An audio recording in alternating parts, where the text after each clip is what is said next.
Welcome. You're watching New Attitude, and I'm your host, Anastasia Rivers. My guest this evening is Wanda Ruben, CEO for Juan Hospital. Welcome, Wanda. Thank you so much. I'm very honored to be here. And I'm glad that you took me up on my offer to come at this last notice. I was impressed with what you presented at the chamber meeting, and I wanted you to share with the public, because what you have to say is very important. What New Attitude is all about is highlighting positive things, anything positive that impact St. Croix and the Virgin Islands. And I think good health care is one of the most important. So first, before we go into Juan Louis and everything, tell me just a little bit about yourself. Sure. Well, my name is Wanda Ruben. I am the CEO at Juan Luis Hospital. I was born and raised here in St. Croix. I actually raised in a profit, in a state profit. And I left in 1989 after Hurricane Hugo. So this hurricane and the stress that it brings, especially to mothers with kids and babies, is very close to me. Because during the Hurricane Hugo, I was a mother of 5 boys. My daughter, I have a little girl, well, she's 27, but she was born in California. When I was here in 89, I had 5 boys, and going through a hurricane and after the hurricane, trying to provide for your kids, and there's no electricity and diapers and things like that. Yes, it becomes very stressful. And after Hurricane Hugo, unfortunately, because of a mother of 5, I moved to California. And later in 1990, I have what could be a tragic experience, but at the same time, it brought me to where I am today. And I say tragic because it's not easy for a mother to have a baby sick. And one of my kids, my baby boy, of the 5 had meningococcal meningitis, and I know that there's a lot of publics that will know what meningococcal is, and the survival rate for that is very low. But through that experience, doing well now? Oh yes, he's 28 years old.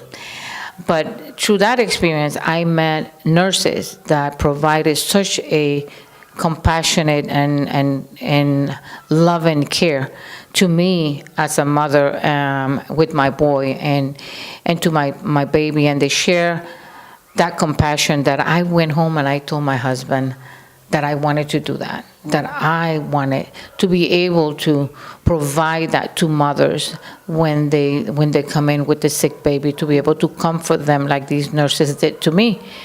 And that's how I started my career in the nursing. I went to Loma Linda University and graduated with a bachelor's in 1997, and later on graduated with a master's, and I majored as a nurse practitioner. I'm actually a family nurse practitioner, and work as a provider in the emergency department. Oh, my question is, some people might say, oh, a nurse, come a CEO. Tell us what you were doing, because I know you mentioned that you did this before. Mm-hmm. How did you end up doing that?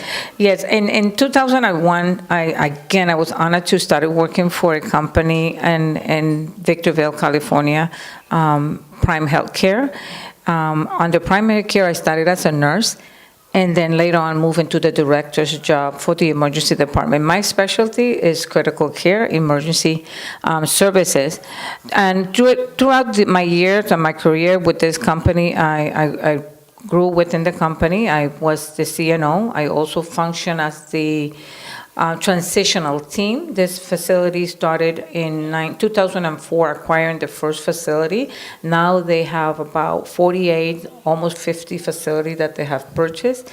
And this is a company that actually purchased hospitals that are in the verge of bankruptcy. Okay. Or have some sort of economical issues that are about to close down. So we take this hospital and we transition it from down to a profitable hospital. So I was honored to be part of that. Well, we should be honored to have somebody like that on our side here, and I'm very proud and honored to know that you're from St. Croix, Prophet, and you're a woman. You know, it make it even better. So I really thank you for coming back. But you came before Hurricane Maria. Yes, I moved here in June of last year. I decided after a long career, I've been an administrator in hospital. That my last job was to be the administrator. An administrator in the state is actually a CEO. And I had multiple hats. I was the CNO administrator of 2 facilities. So I have grown within my career until I became the administrator. And then I decided to go home. I always wanted to come back home. But what position, sorry to cut you off, I Yeah. just want to get to the meat aid. What position you held before CEO when you came here? I was the administrator, CNO of 2 facilities in California. No, here in St. Croix. when you Oh, I first was the came. CNO. CNO.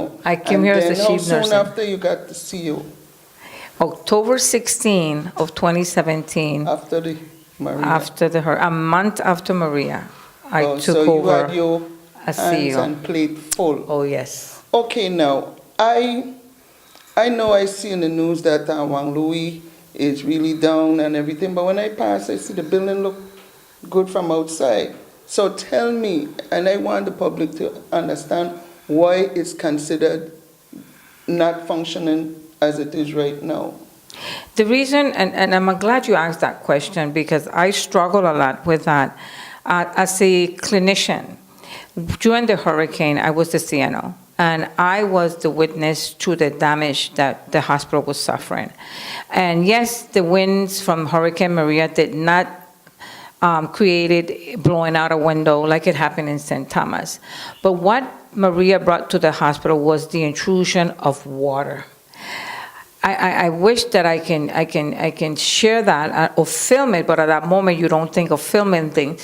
But when I rest my hands against the windows that were actually shaking and water was coming through and we had to move our patient, and I put my hands on that window and water is coming down that wall, running down your hands, and the floor is just with about 4 or 5 inches of water that you're stepping. That's the damage that we suffer. So you were in the hospital during the storm? Yes, yes. And when we went up to the 3rd floor, it was raining. It was just rain. We all were soaking wet when we went to rescue the office. The 3rd floor, it was breached. I think the elevators had a hole, and you can actually see it, and it was shaking when the wind blew. You hear this noise, and what happened is part of the elevator was blown away, and it was loose, so it was really making a lot of noise. One of the doors that is an exit to the roof was blown away, and when that door was blown away, it hit the roof, and it caused intrusion, caused holes in and that's where all the water was coming in. So it didn't blow the roof off, but it did cause it to lift in certain areas and through the membrane of the roof. It was just raining. It was unbelievable. And so we had to move even our command center from the 3rd floor to the 1st floor because everybody had to exit the 3rd floor. So when it was raining, then that water went down to the 2nd floor where we had our patients. And we had to move some patients to the hall, and there were rooms where the curtains were saturated, and when you put your hand, well, now you feel that water running down. And if you wanted to see it, you wouldn't know. Right. So you saw it and you know what comes after moisture. The moisture's in a hospital, in any place, and especially behind the wall, because all this water is going not just in the front where you see it, but behind the walls is totally you have intrusion of water, now you have mold. Now this will create the mold intrusion into the facilities. And of course, you can't keep the patient. 0 tolerance for molds in any hospital. So what steps you took after? What we did, we started evacuating patients out of Juan Luis Hospital. The 1st floor, the dialysis unit, the outpatient dialysis unit, and a psych unit that we have just built. It was composed of 3 rooms to hold our psych patients from our ER was totally flooded. and we lost our dialysis, so we had to start evacuating our dialysis, outpatient dialysis patient, and our critical medical patients from the hospital, because we needed, the hospital was not safe. And when I mean safe, the next day was even worse. It was like moisture in the floor, dirt, and now the air conditions are not working, so you feel this Yes. heat, and with heat The comes mold grow infection. faster. Yes. So, so we had to evacuate the patients. So that was the first thing that the hospital decided, together with the FEMA. And they step in real fast? Yes, they came in and they said, we need to start evacuating, so we started the process of evacuating patients from the hospital. And we had our patient already moved, which was the good thing that we did. We moved all our patients from the third floor, which is a 42-bed unit, into the PCU, and we divided our postpartum. We actually combined the rooms. We created double beds in a room, and we were using it also for medical patients. Well, what I noticed to some of the dialysis patient that was at home, I know that because a friend of mine from D.C., she called me because her sister was here and is a patient, and they wanted to get her out from her home. So they were finding any means necessary to get the word out to her to come and to be evacuated. My cousin, she said that they just came there and kept closed, just ready, just in case they're ready to go. So it was good, and I think it was fast and swift. Maybe things are not as perfect as it should be now, but the fact is their first priority was to get the patients out of here for their own health. Yes, and we were able to get most of our dialysis patients were able to, and had the opportunity to take one or two members from their family with them, and they brought suitcases, and we were able to transfer them very organized.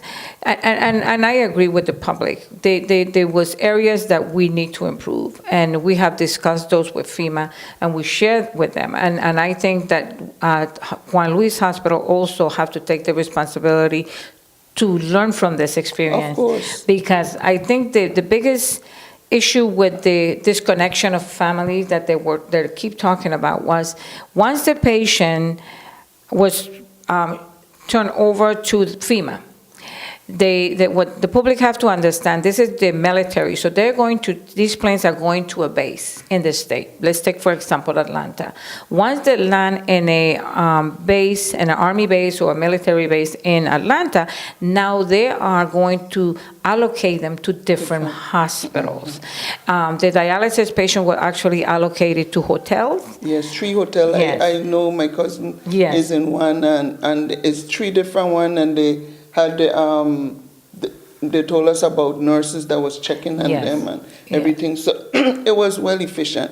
But we'll be back in a minute and talk about what you're doing now to improve Juan Luis Hospital. Sure.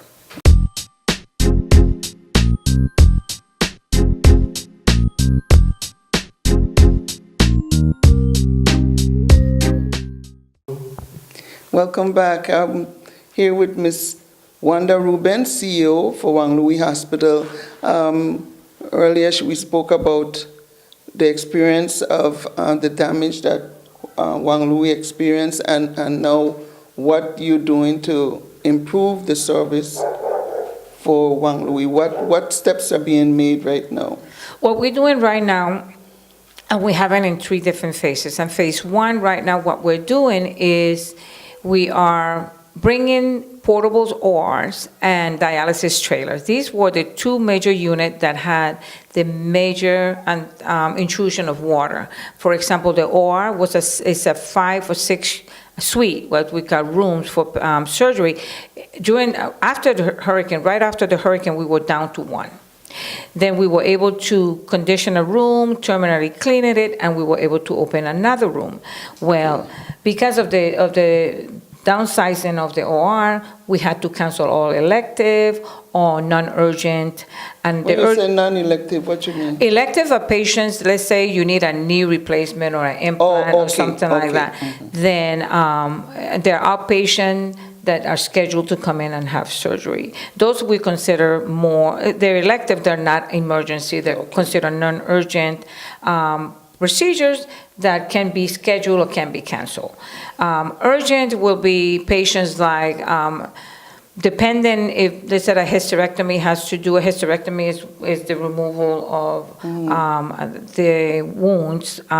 That if it's not causing you a bleed, then you're non-urgent. But if it's causing you a bleeding, then you become an urgent case because we have to control the bleed. You label them in the priority as it comes. Okay, so how soon these modular rooms gonna be here? They're on the way to St. Thomas as we speak. And they should be here by Tuesday of next week. So why you have to go St. Thomas before you come here? I don't know. I mean, it makes sense that's time consuming. Yes. Send St. Thomas on to St. Thomas, send St. Croix on to St. Croix. It's not a St. Thomas, St. Croix thing. It's a logical and smart thing to do. You're saving time. Yes. And then they're going to complain that Juan Louis ain't giving us the service. Look how long they're taking. It's already long. Bringing the stuff to St. Croix makes no sense. But be that as may, whoever decided can't change that. Yes. But when they come, how soon they'll start to fix it? That now it will depend because we have two states. We have the New Jersey, who is providing us with a trailer that has a 1-room OR and 6 beds pre-op. So this trailer has how much? 1 room, 1 surgical room. Oh, okay, surgical room. And how much beds? It has 6, what we call pre-op beds, the beds that we use for recovery and also before they go to surgery. Okay. Then we have a second state, North Carolina, who have provided us with 2 surgical rooms. And they need to be attached together. The North Carolina team will be arriving on April 3rd. They are bringing their own engineering team to set their trailers. Now, the New Jersey, and it's just setting. I want the public to understand that means just opening the trailer and having it just the trailer open. That there's no connection of water, no connection of sewers, no connection of oxygen, so nothing like that. Thing to be done. Yes. So it's going to take a while. It will take a while because right now we're waiting for to select a licensed construction company to be able to set these things. Another thing I would like the public to understand is opening a trailer and providing the service is not as easy as it sounds, because once we set them up, then we have to connect the sewer, the water, the electrical connection, and the gases. Because it's an OR, we have to have oxygen, and we have to have suctioning abilities.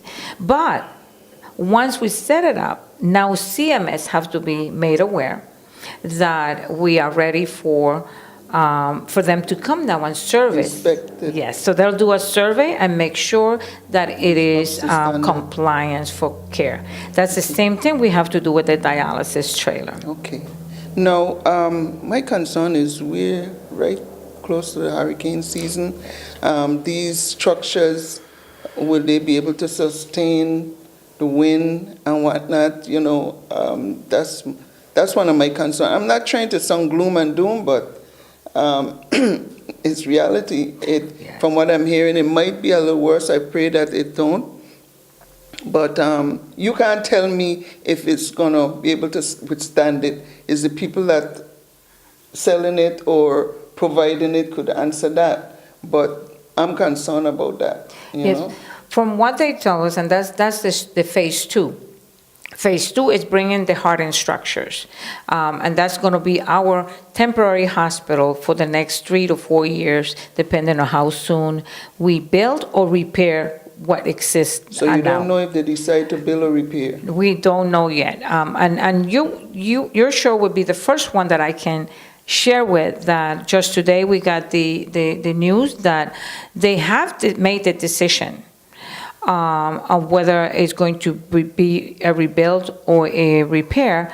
The 50-50 is what they call. They did the assessment, the results are in, but now they're going to send it to Washington, D.C., where the stockholders are going to decide how much they're going to grant.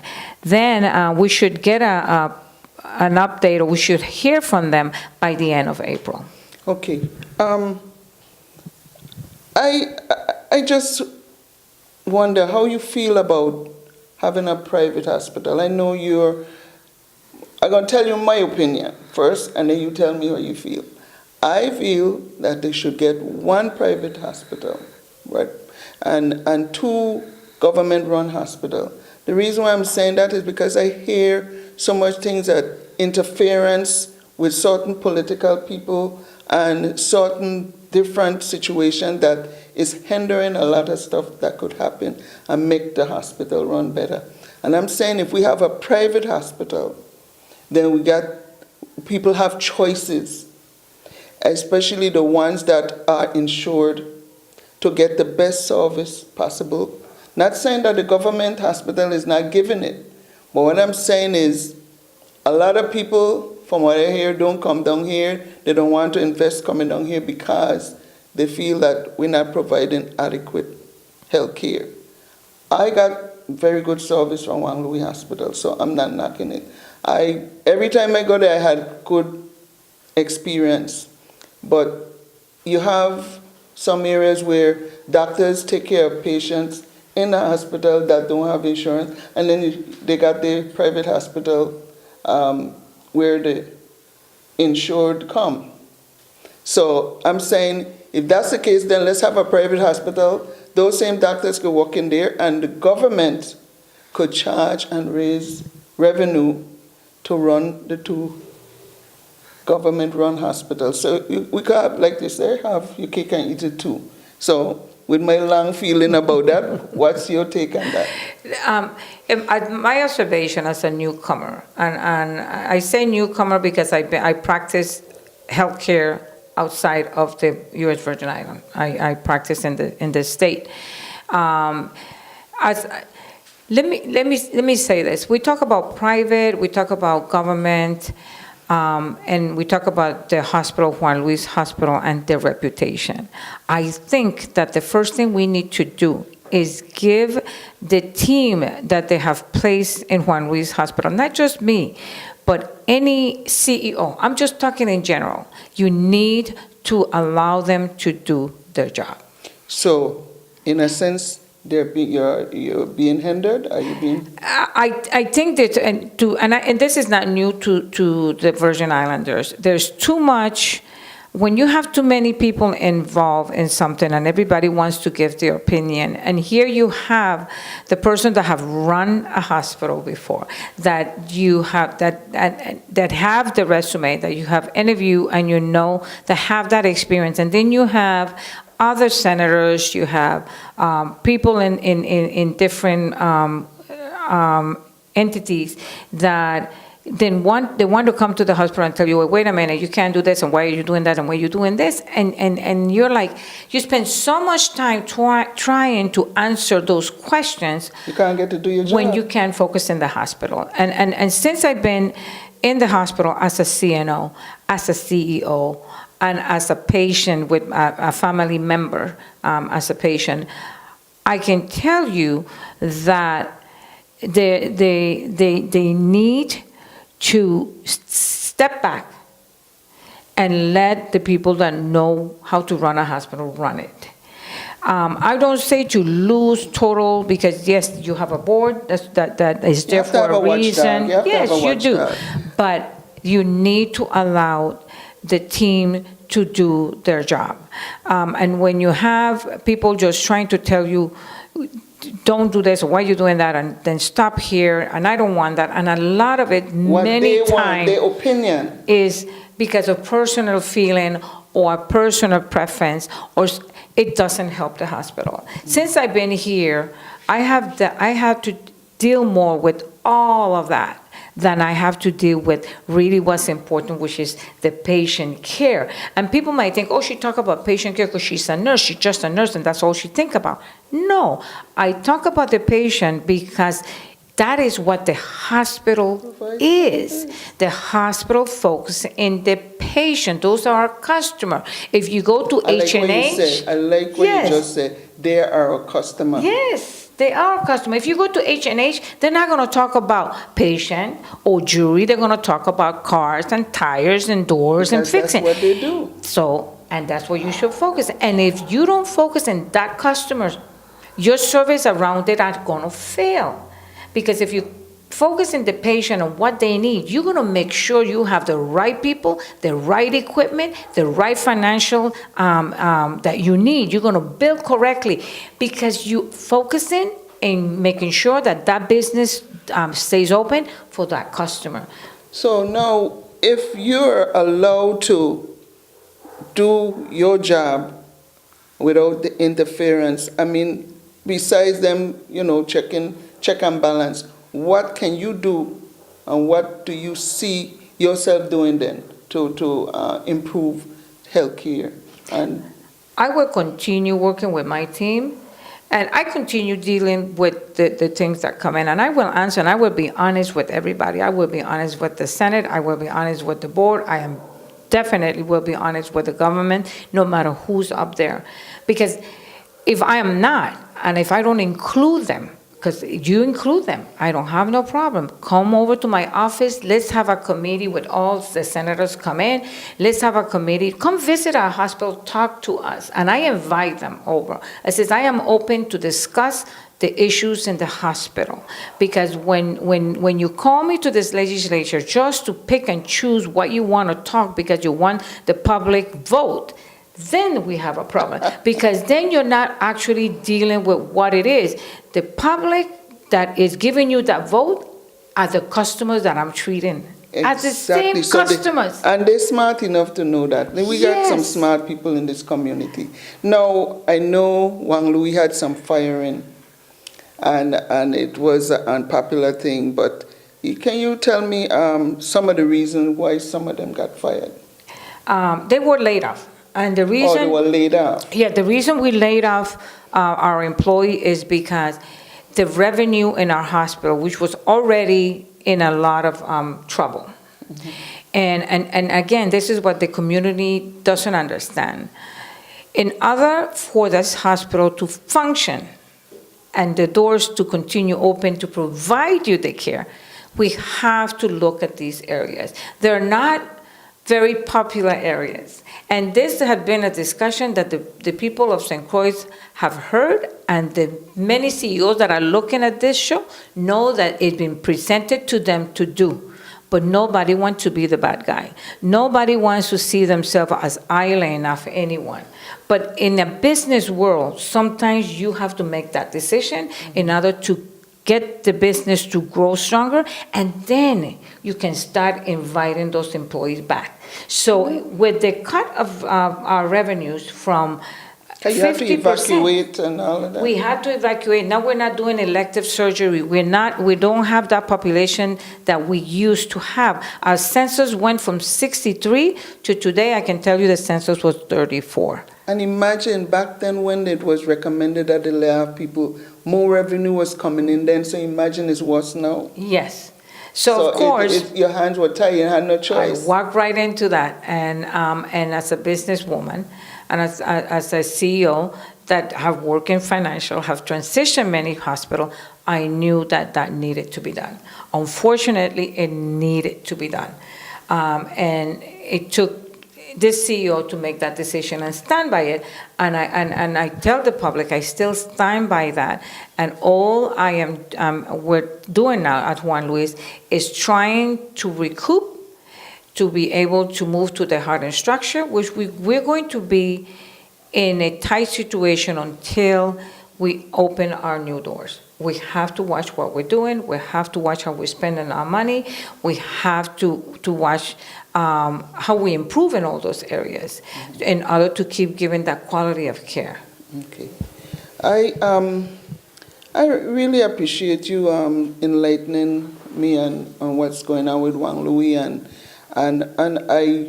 my hat's off to you, and I hope that the senators that hear and see this show would understand your plight and to work with you in allowing you to do your job. Because I know sometimes because the community is small, somebody run to the senator and tell them X, Y, Z, and because that's my friend or my family or the senators, I ain't picking up for them, but they have a good heart, most of them. Yeah. But they got to put their heart to the side and work with the brain right now, because people that come to them need to be straight and honest, and that look for stones to move when it shouldn't be, Yeah.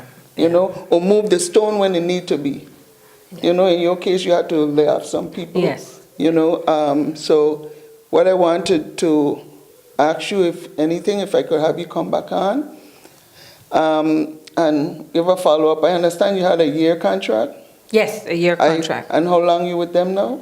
I've been for 6 months now, going on 6 months. Okay, so you got 6 more months, and I hope that they see the value in you and keep you on if you want to stay, if you don't let the buzzing distract you. And Let me just say this, and because I share this with, when I was interviewed for CNO position, when I went to the board and they talked with me, I tell them, I will always be a voice for the patient and for the Virgin Island, because this is my home. So even if I'm a nurse, I will still be a voice. As a CNO, I was a voice. As a CEO, I will still be a voice for my community. And you don't want me out there in the public, because I can speak even louder. So it doesn't matter where I am. My heart is to make sure that the healthcare here in the Virgin Island improve. I think your family deserve it. My family deserve it. Our community, my classmate, my cousin. My God, everywhere I go, I know people. I sit with them and I go, wait a minute. Oh my God, you was my classmate. So it touches me every place and everyone. Yes, and I remember you mentioned that your personal friend, you knew Juan Louis, and so this is an extra string to your heart. Yes. So you know him from in Prophet. Yes, I remember as a kid, because he used to play baseball.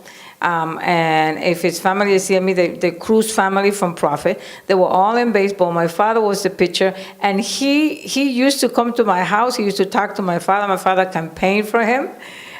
So, you know, so I know, I knew him, I met him, I saw him. I was a kid, so we didn't have that interaction, but I knew of him. And I think it's about time that his name and his reputation, for me, when they talk about Juan Luis, I see him.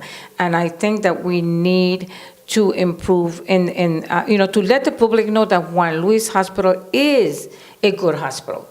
It is. And I know. I'm telling you, just have to I had good become treatment. a team. I had good treatment in there. And let me tell you, I had an accident. Those nurses used to come. I was in so much pain, and they put makeup on me. They said, don't cry, you're going to smudge your makeup. They massage me. They do everything. Yes. I mean, they treat me so good. When I was leaving, I was in there so long. I grown attached to them. Some of them cried when I was leaving. Oh. You know, I had good treatment. And I must mention that the president for the chamber, he mentioned that he was getting his other half was being treated, and he saw how they were cleaning on everything and whatnot. I saw it myself. The cleaning lady, yes. She was spraying everywhere with cleaning. She had on gloves, and every handle she's wiping. And I stop and I say, you know, thank you. Yes. You know, because I'm not, when I mention a private hospital, it's not to say that Juan Louis ain't good. But it's just that to give people choices. Yes. It's a revenue. Yes. You know? And I want to take the opportunity to say, you know, we do recognize, if I don't recognize that Juan Luis have areas of improvement, I would not be able to grow. And Juan Luis will grow. But I want to say thank you to the staff from Juan Luis Hospital. They have been there for years, and all they need is somebody and the community to support them. And the community needs to remember, when we talk about Juan Luis Hospital, you're talking about your neighbor. The care is not good. And so it is your neighbor, it is your community also that works for you. And we just need to work together. But I want to say thank you to the staff at Juan Luis Hospital, because without them, we won't have a hospital. And thank you. Thank you. I must say that to have somebody in your position that come down, not just somebody that come with not the heart, not knocking the other CEO, but I'm saying that, you know, my friend was there before, my doctor and my friend, and And now you're here, another local person, so I'm looking forward to that extra touch that you're going to put, extra female touch. Yeah. You know, that's it. So thanks again. And Thank you. and I know it was lengthy, but healthcare is very important. If we're not healthy, we can't enjoy life, and we can't enjoy a new attitude. So thank you for watching. Good evening. Thanks.